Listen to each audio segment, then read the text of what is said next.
मैं हूं नितिन सुखीजा और आप देख रहे हैं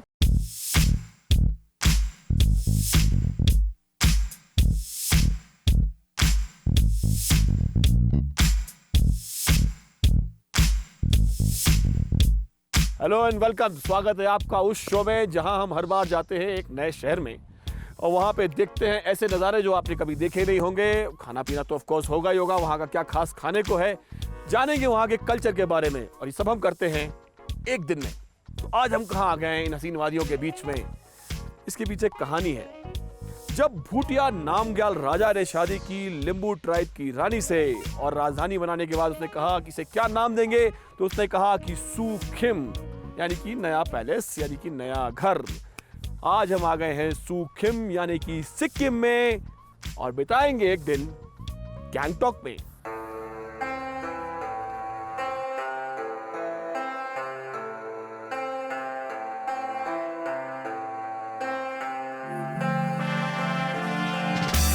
इस शहर की वादियों में, हवाओं में, फिजाओं में बुद्ध के ज्ञान की महक है।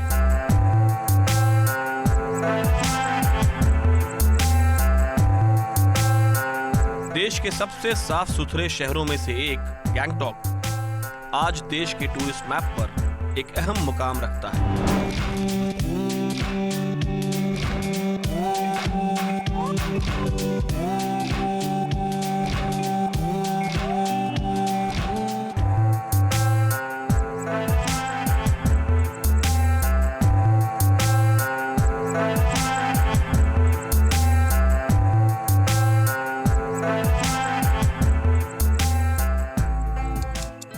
सुबह के 5 बजे हैं।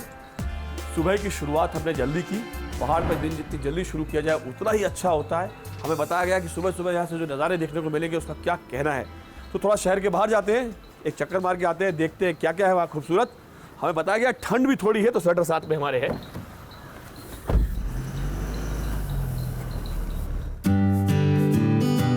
जैसे जैसे हम शहर से बाहर निकले मौसम सुहाना होता गया और नज़ारे और भी सुंदर।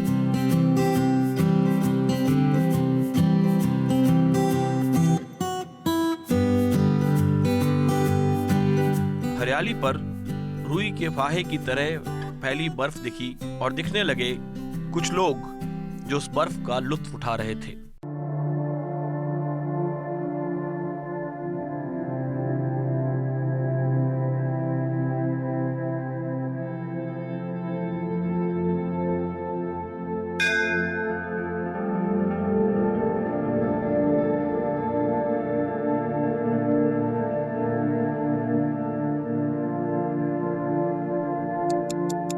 सुबह के 7 बजे हैं, यहाँ पे हम पहुँच गए हैं। सुबह सुबह हल्का हल्का कोहरा है, बूंदें टपक रही हैं। ये जगह बाबा हरभजन सिंह का मंदिर है।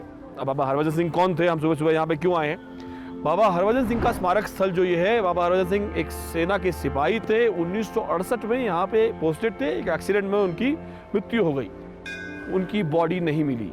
फिर वो सपने में आए अपने साथियों के और उन्होंने बताया कि उनकी बॉडी कहाँ थी। बॉडी मिली, उन्होंने कहा कि उनकी समाधि बनाई जाए। उनकी समाधि बनाई गई। फिर ये माना जाता है कि बार बार वो सपने में आके अपने साथियों को सचेत करते रहे कि कब हमला होने वाला है चीन से, कब क्या होने वाला है। तो भारतीय फौज उनको सम्मान में आज भी उनको एक जीवित सैनिक की तरह ट्रीट करती है। जैसे वो पहले रहते थे वैसे वो रहते हैं। वो छुट्टी पे अपने गाँव पंजाब जाते हैं। भारतीय रेल उनके लिए एक सीट रिजर्व करती है। बाबा हरभजन सिंह की समाधि पर मत्था टेकने के लिए लोग दूर दूर से आते हैं। तो हमने सोचा कि गैंगटॉक के सफर की शुरुआत सुबह हम यहाँ पे मत्था टेक कर करते हैं।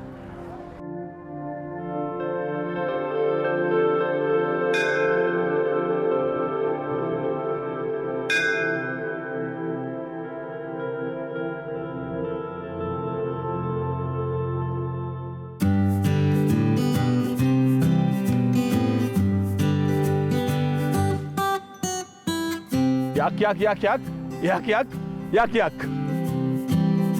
बाबा हरभजन की समाधि से वापस लौटते हुए रास्ते में पड़ी छांगू लेक।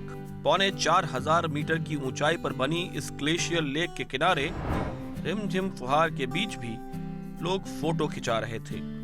लेक के साथ नहीं, याक के साथ। जहां लोग याक की सवारी कर रहे थे वहां मुझे थी शहर जाने की जल्दी, क्योंकि मुझे लगी थी जोरों की भूख।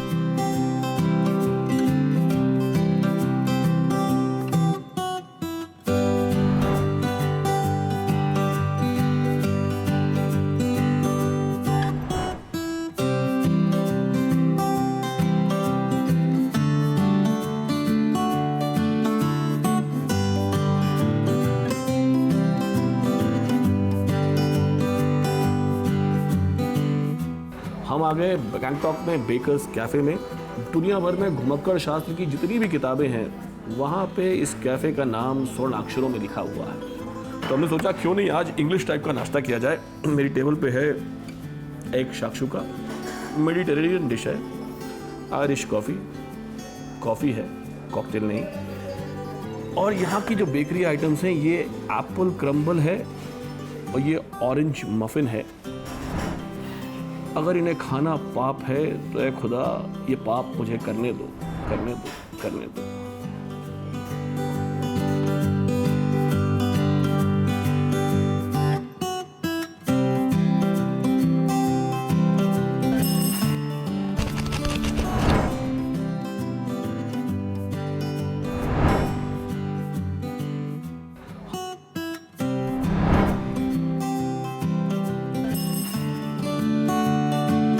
शानदार नाश्ते के बाद हम निकल पड़े शहर की सैर पर।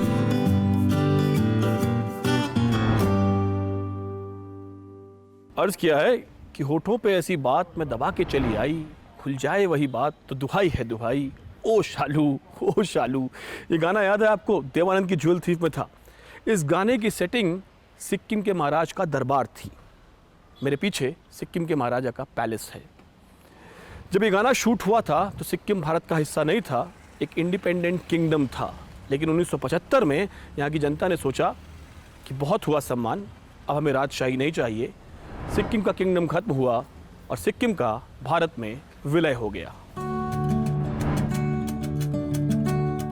राजा के पैलेस के बाद हमने देखी जनता की विधानसभा।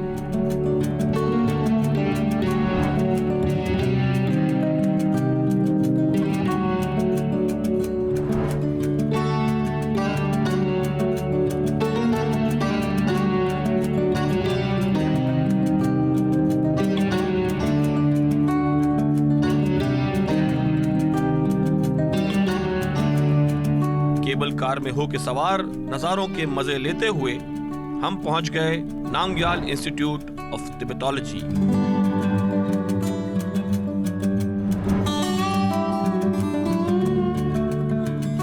ये गुरु पद संभव है। इन्हें वज्रयान बुद्धिज्म का बुद्ध कहा जाता है। वज्रयान बुद्धिज्म वो वाला बुद्धिज्म है जिसमें तंत्र विद्या का प्रयोग होता है, जिसका गौतम बुद्ध के बुद्धिज्म से कोई लेना देना नहीं था। सिक्किम, नेपाल, भूटान और दुनिया भर में जहां जहां भी वज्रयान बुद्धिज्म है, आजकल वही माना जाता है, उसके पीछे इनका ही हाथ था। तो ये बात गौर करने वाली है कि ये हिंदुस्तानी थे।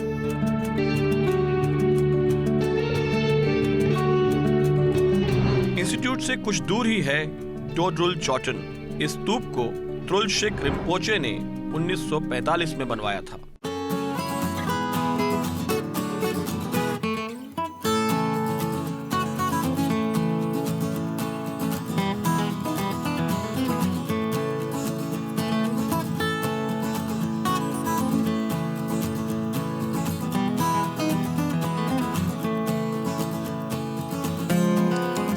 दोपहर के 1 बज चुके हैं और बहुत तेज भूख लगी हुई थी। हम आ गए हैं निम्तो रेस्टोरेंट में, गैंगटॉक सिटी में। निम्तो का मतलब होता है निमंत्रण। तो निम्तो के निम्तो पे हम यहाँ खाना खाने आए हैं और मेरे सामने ये बहुत ज़्यादा खाना रखा हुआ है। ये ऑथेंटिक सिक्किमीज थाली है और कुछ चीज़ें और हैं। ये जो सबसे पहले उन्होंने मुझे कहा है कि खाना चाहिए, इसे बोलते हैं झोल मोमो। अब किसी भी नॉर्थ ईस्ट में आप पहाड़ी पे आए हैं, सिक्किम में आए और मोमो नहीं खाएंगे, ऐसा कैसे हो सकता है? तो ये झोल मोमो की जो खास बात है वो ये है कि इसमें शेजवान पेपर डाली जाती है, जो यूनिक बनाती है इसको हमारे नॉर्थ इंडिया में जो मोमो मिलते हैं उसके मुकाबले में। ये जो थाली मुझे दी गई है, इसमें ये दाल है, इसे बोलते हैं पहली दाल। मुझे लगा कुछ पहली वहली हो गई, कोई सवाल पूछा जाएगा, तीतर के 2 आगे तीतर, तीतर के पीछे तीतर। पहलो इज़ येलो, पीला, तो इसलिए इसको बोलते हैं पहली दाल। ये दूसरी जो डिश है इसको बोलते हैं किनेमा, सिनेमा सुना होगा गुरु, किनेमा नहीं सुना था। किनेमा जो है सोया चंक्स हैं, पर ये सोया चंक्स को कूटने के बाद 1 हफ्ते तक कपड़े में बांध के लटका के रखा जाता है, उसके बाद इसको पकाया जाता है। तो कहा जाता है कि इसमें जो स्वाद आएगा, मैंने अभी दिया नहीं है, लेकिन कहा जाता है कि बहुत ही अच्छा स्वाद आएगा। ये जो तीसरी चीज़ है इसको बोलते हैं निम्को छुपरी। ये लोकल फर्न होती है, लोकल फर्न चीज़ के साथ बनाई जाती है। ये सिर्फ यहीं पे उगती है, नेपाल, भूटान, सिक्किम के एरिया में। ये जो चौथी चीज़ मेरी थाली में रखी है ये मशरूम की सब्ज़ी है। ये जो 5वीं चीज़ है इसको बोलते हैं गोरखा अचार। बेसिकली अगेन चीज़ और प्याज टमाटर का अचार है। अगर आप नॉनवेज के शौकीन हैं तो ये जो अलग सी बड़ी कटोरी में रखा है ये यहाँ का लोकल पोक खुट्टा बोलते हैं इसको। ये पोक की एक डिश है जो कि अगेन यहाँ के लोकल मसाले और हर्ब्स को यूज़ करके बनाई जाती है और करीब 1.5 घंटे तक इसको धीमी आंच पे पकाया जाता है। अब ये एक रोटी जो दिख रही है आपको, इसको बोलते हैं फाफड़ों की रोटी। फाफड़ों की रोटी का मतलब है कि कुट्टू की रोटी, जो कई लोग व्रत में खाते हैं, वो यहाँ पे स्टेपल डाइट में कुट्टू की रोटी खाई जाती है। मैं बोलने में थक गया हूँ, इतना सारा खाना खाया कैसे जाएगा, लेकिन भूख लगी है तो खाना शुरू किया जाए।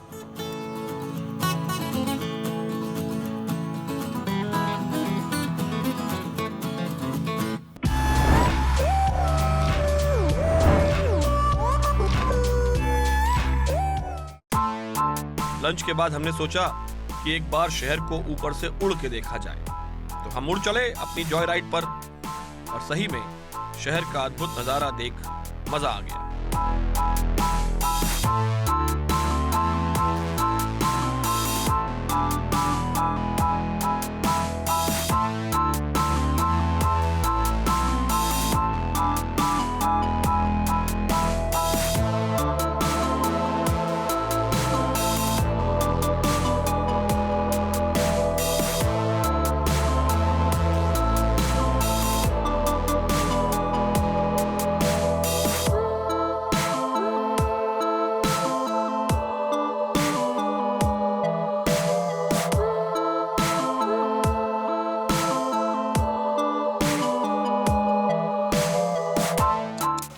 दोपहर के 3 बज चुके हैं और हम आ गए रांका मॉनेस्ट्री। यहाँ पे अभी अभी बारिश होके चुकी है, चारों तरफ धुंध छाई हुई है, बाहर का मौसम है, बारिश आती जाती रहती है। जब हम गैंगटॉक आए तो हमें बताया गया कि आप मॉनेस्ट्रीज देखने जाएं तो रूमटेक चले जाइए। ये गैंगटॉक शहर में भी 2-3 मॉनेस्ट्रीज हैं, लेकिन हमने चूज़ किया रांका मॉनेस्ट्री को क्योंकि इसके बारे में हमें बताया गया था कि बहुत ही खूबसूरत जगह है और वाकई में चारों तरफ पहाड़ हैं, वादियाँ हैं, पीछे एक मॉनेस्ट्री यूनिवर्सिटी है, वहाँ पे लोग ज्ञान प्राप्त करते हैं। इस माहौल में अगर आप आँख बंद करके खड़े हो जाएं तो हवा आपके कान में आके बुदबुदाती है, बुद्धम शरणम गच्छामि, धम्मम शरणम गच्छामि, संघम शरणम गच्छामि।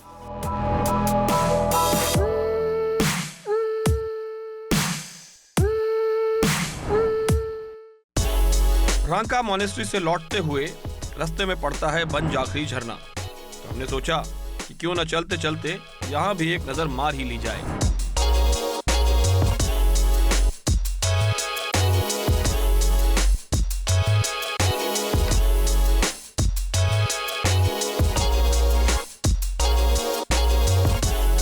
मौसम सुबह जो बेईमान हुआ तो शाम तक छुटपुट बारिश होती ही रही। ऐसे में शहर के बीच एमजी मार्ग पर गरम चाय की चुस्की दिन भर की थकान मिटाने के लिए बहुत जरूरी थी।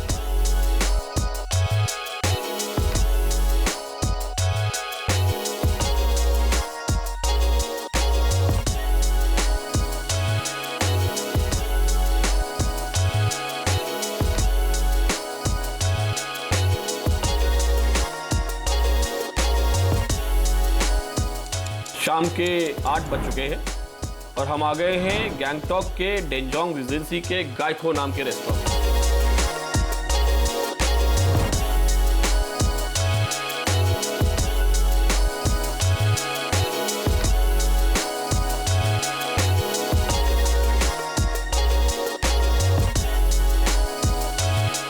तो ये जो गाइको सूप है ये आप देख सकते हैं एक अलग तरह के बर्तन में है।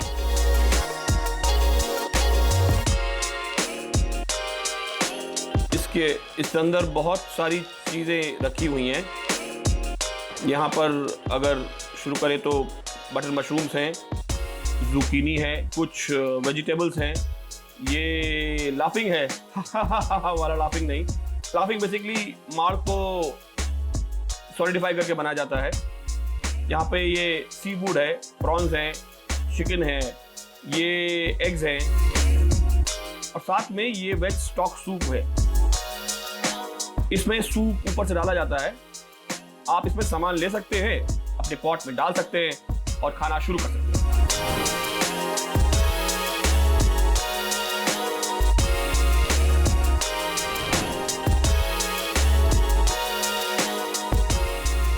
ये आंखों वाकई में अद्भुत है, क्या कहने। ये स्टार्टर्स हैं। मुझे तो लगा था वही इतना कुछ खाने को था उसमें, वही स्टार्टर्स है।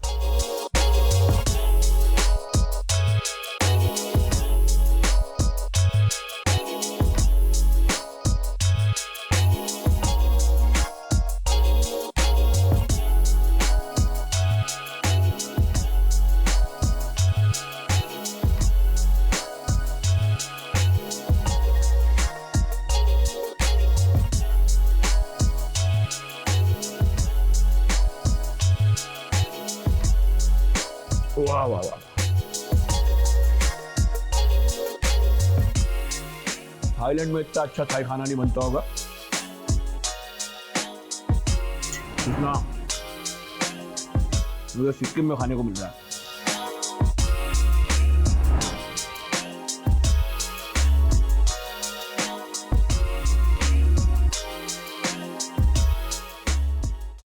सुबह के 5 बजे जो दिन शुरू हुआ था वो यहाँ पे खाना खाने के बाद अभी खत्म नहीं हुआ है।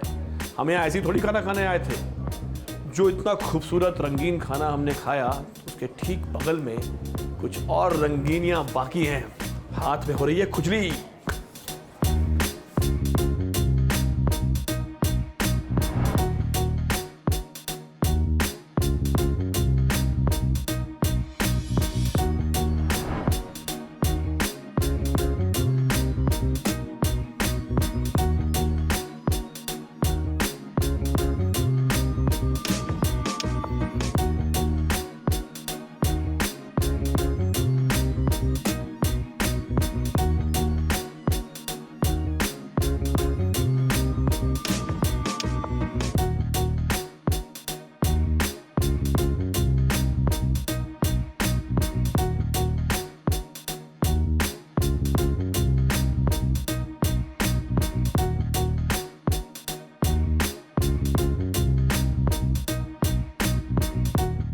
जीत हो या हार हो, जिंदगी का पहिया यूं ही चलता रहेगा।